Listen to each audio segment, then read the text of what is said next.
Hello friends, welcome back to R K Maurya commerce classes. इस video के माध्यम से जीएसटी के अंतर्गत आपको बताने जा रहे हैं कर बीजक के बारे में। आज का जो टॉपिक है हमारा कर बीजक, टैक्स इनवाइस। अपनी कॉपी में लिख लीजिएगा कर बीजक। इंग्लिश में कहते हैं टैक्स इनवाइस। ध्यान दीजिएगा, टैक्स इनवाइस क्या होता है, कर बीजक क्या होता है। आपको बताना चाहते हैं, आमतौर पर जो आपूर्तिकर्ता होता है, आपूर्तिकर्ता का मतलब सप्लायर जो होता है, वो क्या करता है, जब भी कोई माल या सेवा, गुड्स एंड सर्विस जारी करता है, जैसे आप कहीं पर मोबाइल लेने जाएंगे, आप कहीं पर लैपटॉप लेने जाएंगे, आप कहीं पर कोई अन्य सामान लेने जाएंगे जहाँ पर जीएसटी लगती है।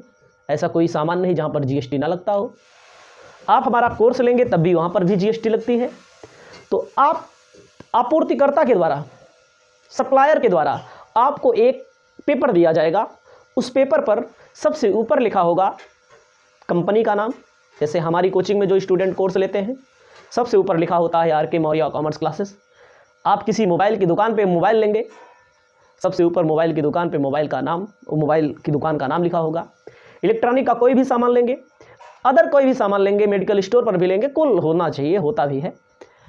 तो उसे क्या बोला जाता है, ऐसा प्रपत्र, ऐसा पेपर जिस पर गुड्स से संबंधित, सर्विस से संबंधित पूरे आंकड़े लिखे होते हैं। कितने रुपए का है, कितना रेट है, ठीक है, कितना टोटल बन रहा है, कितना डिस्काउंट दिया जा रहा है, कितना जीएसटी लगता है, कितना सीजीएसटी लगता है, एसजीएसटी लगता है, उसका सबका जो ब्यौरा होता है उसे बोला जाता है कर बीजक। यहाँ पर किसकी बात होगी, यहाँ पर कर बीजक की बात होगी। तो आपको बताना चाहते हैं, थोड़ा सा फॉर्मेट अगर आप समझ लेंगे टैक्स बीजक का तो आपको ज़्यादा समझ में आएगा। बीजक के बारे में सबसे ऊपर विक्रेता का नाम लिखा होता है, विक्रेता का नाम, नेम ऑफ सप्लायर लिखा होगा, ठीक है। उसके बाद मोबाइल नंबर लिखा होता है, तमाम चीज़ें लिखी होती है, मोबाइल नंबर, तार का पता, फ़ोन नंबर। पहला कॉलम होता है, ऐसे बना होता है, मात्रा मतलब क्वांटिटी। दूसरा होता है विवरण, उसके बाद होता है दर, उसके बाद होता है रकम, उसके बाद होता है योग, सबसे नीचे यही लिखा होता है भूल चूक, लेनी देनी। यहाँ पर लिखा होता है विक्रेता के हस्ताक्षर, मतलब दुकान का नाम, यहीं पर जो बेचा जाता है उसका हस्ताक्षर होता है। तो आपको इतना समझना है बीजक के बारे में। अब आपको हेडिंग डाल लेना है, जो कर बीजक है उसके बारे में देख ही रहे हैं आप। इसके अंतर्गत कहा गया है कर बीजक, सीजीएसटी अधिनियम 2017 की धारा 31, कर बीजक सीजीएसटी अधिनियम 2017 की धारा 31 के अनुसार, कर बीजक के बारे में कहा गया है, कर योग्य वस्तुओं के आपूर्तिकर्ता द्वारा जारी कर बीजक। कर योग्य वस्तुओं के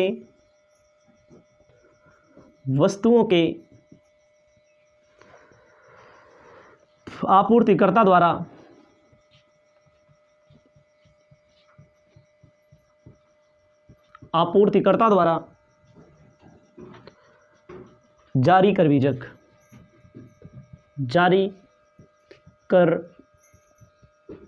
बीजक, कर योग्य वस्तुओं के आपूर्तिकर्ता, इसका मतलब समझिएगा।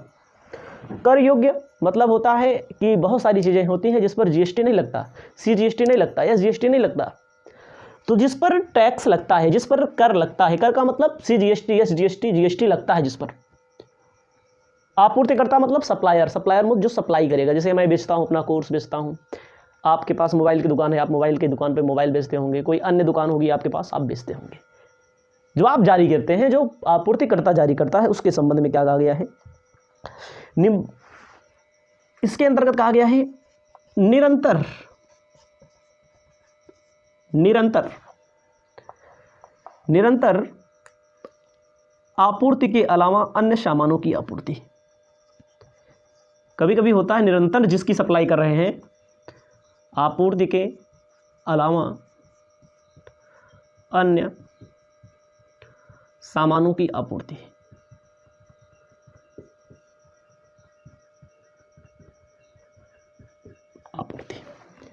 निरंतर जिसकी आपूर्ति हो रही है, आपूर्ति का मतलब जो बेच रहे हैं, सेल कर रहे हैं, सप्लाई कर रहे हैं, उसके अलावा भी आपूर्ति जब किया जाए तब क्या होगा।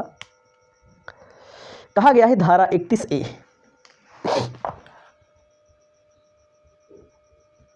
31A 31 का 1 निरंतर आपूर्ति के अलावा अन्य सामानों की आपूर्ति, धारा 31(1). इसके अंतर्गत कहा गया है जहां आपूर्ति में माल की आवाजाही शामिल हो। आपूर्ति में क्या? 1, जहां माल की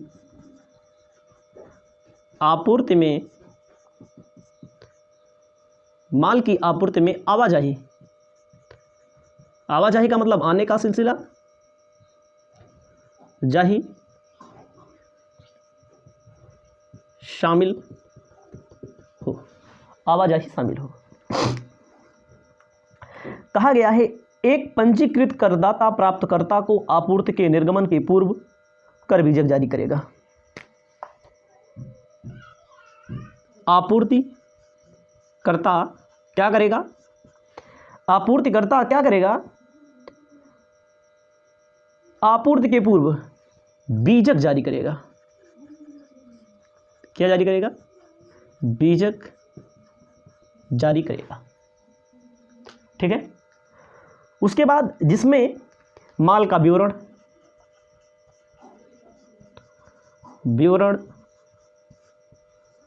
दर,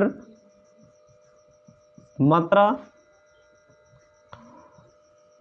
मूल्य, योग, अन्य चीजें दिखाई जाएंगी, आप जानते हैं। याद रखिएगा क्या बताया? कर बीजक, कर योग्य वस्तुओं के आपूर्तिकर्ता द्वारा जारी कर बीजक, निरंतर आपूर्ति के अलावा अन्य सामानों की आपूर्ति जहां माल की आपूर्ति आवाजाही शामिल हो। आपूर्तिकर्ता क्या करेगा? आपूर्तिकर्ता मतलब बेचने वाला, सप्लाई करने वाला बीजक जारी करेगा जिसमें माल का विवरण, दर, मात्रा, मूल्य और योग शामिल होगा। और आपको हम बताना चाहते हैं क्या कहा गया है। उदाहरण,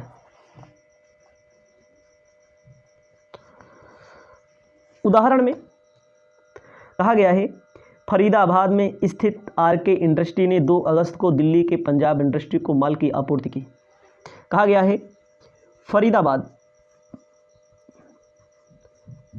में बहुत सारी इंडस्ट्री है, वैसे भी आप जान लीजिए। फरीदाबाद में स्थित माल की इंडस्ट्री है,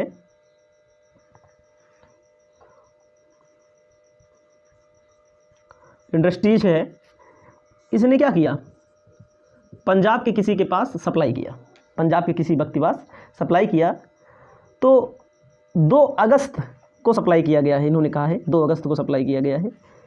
2 अगस्त के पहले क्या जारी करना पड़ेगा? कर बीजक जारी करना पड़ेगा। याद रखिएगा, कर बीजक जारी करना पड़ेगा। इसको लिख लीजिए, एक टॉपिक हो गया। आगे बताते हैं बी, दूसरा नंबर, जहां माल की आपूर्ति की आवाजाही शामिल नहीं होती। आपको लिखना है जहां आपूर्ति में माल की आवाजाही शामिल नहीं होती। दूसरा नंबर, जहां माल की आपूर्ति में आवाजाही शामिल नहीं होती है। जहां माल की आपूर्ति में आवाजाही शामिल नहीं होती है। कहा गया है एक पंजीकृत करदाता को प्राप्तकर्ता को माल की सुपुर्दगी या माल उपलब्ध कराते समय, कोई भी पंजीकृत करदाता हो जो जीएसटी देता हो, करदाता को माल की सुपुर्दगी, मतलब सुपुर्दगी, जब माल दिया जाता है उसे सुपुर्दगी बोला जाता है। जब माल भेजा जाता है उसे क्या बोला जाता है? अगला व्यक्ति प्राप्त कर ले। सुपुर्दगी के पहले क्या करना पड़ेगा? सुपुर्दगी के पहले कर बीजक जारी करना पड़ेगा। पहले ही जारी कर दो, ठीक है। कर बीजक जारी करना पड़ेगा, जिसमें माल का विवरण, माल का मूल्य, ये सब अपने आप से लिख लेंगे। माल का मूल्य, उस पर लगाया गया कर, अन्य विवरण, दर, योग, रकम, सब सारी चीज़ें दिखानी पड़ेंगी। उदाहरण कहा गया है, उदाहरण समझना बहुत जरूरी है। कहा गया है मिस्टर ए ने 13 फरवरी को मिस्टर बी को मुंबई में अपना गोदाम बेचने के लिए सहमति प्रदान की।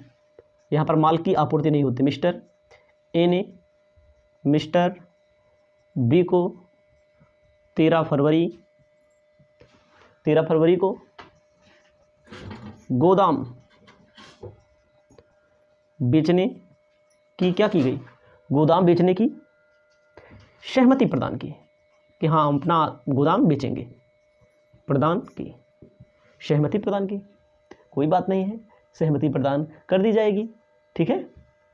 उसके बाद इसमें कहा गया है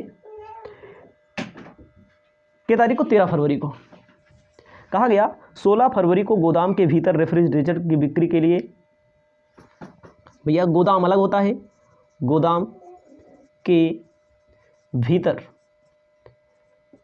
रेफ्रिजरेटर के लिए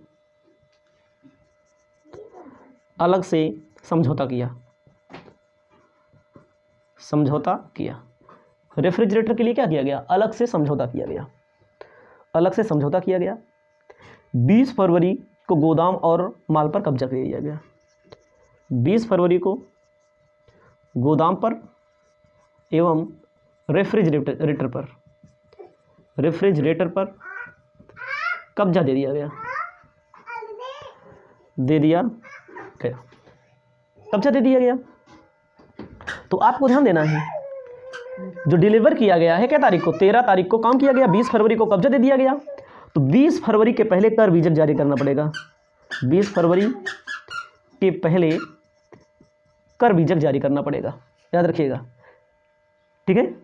20 फरवरी को के पहले कर बीजक जारी करना पड़ेगा, यानी कि 20 फरवरी कर बीजक जारी करने की अंतिम तिथि होगी, ठीक है।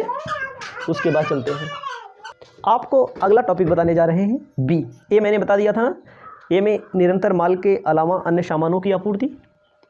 बी कहा गया है माल की निरंतर आपूर्ति, धारा 31(4), माल की निरंतर आपूर्ति, धारा 31(4) कहा गया है। इसके अंतर्गत क्या कहा गया है?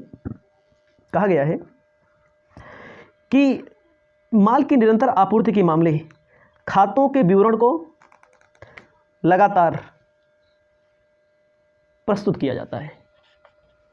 इसके अंतर्गत लिखिएगा खातों के विवरण, खाता मतलब स्टेटमेंट ऑफ प्रॉफिट लॉस वगैरह, ठीक है, लगातार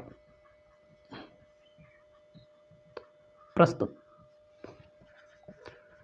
किया जाता है। उसके बाद आपको बताना चाहते हैं लगातार भुगतान प्राप्त किए जाते हैं। लगातार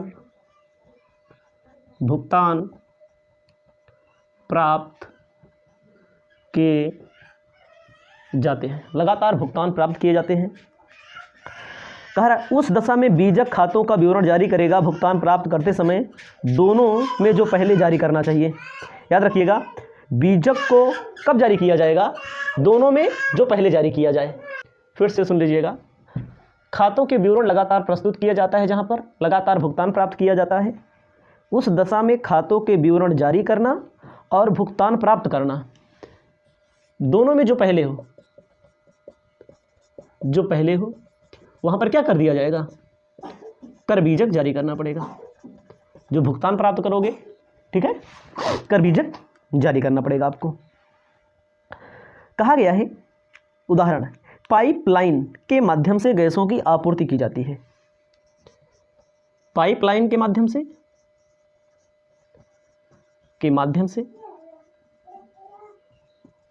गैसों की आपूर्ति की जाती है। आपूर्ति की जाती है। गैसों के माध्यम से क्या की जाती है, आपूर्ति की जाती है। गैसों की आपूर्ति पाइपलाइन के माध्यम से की जाती है, ठीक है। जहां गर्मी होने या जलने की आकस्मिकताएं होती हैं, गर्मी पैदा होने पर, भाई गर्मी पैदा होगी और जलने की आकस्मिकताएं पैदा होती हैं, इसलिए बीजक जारी करने को टाल दिया जाता है। यहाँ बीजक जारी करने में देरी जानबूझकर की जाती है। यहाँ पर बीजक जारी करने में देरी, जलने का, फटने का डर होता है ना, करने में देरी की जाती है।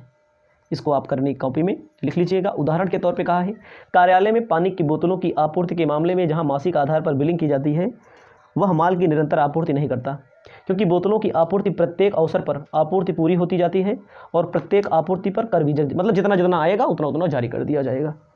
इसको अपनी कॉपी में लिख लीजिएगा।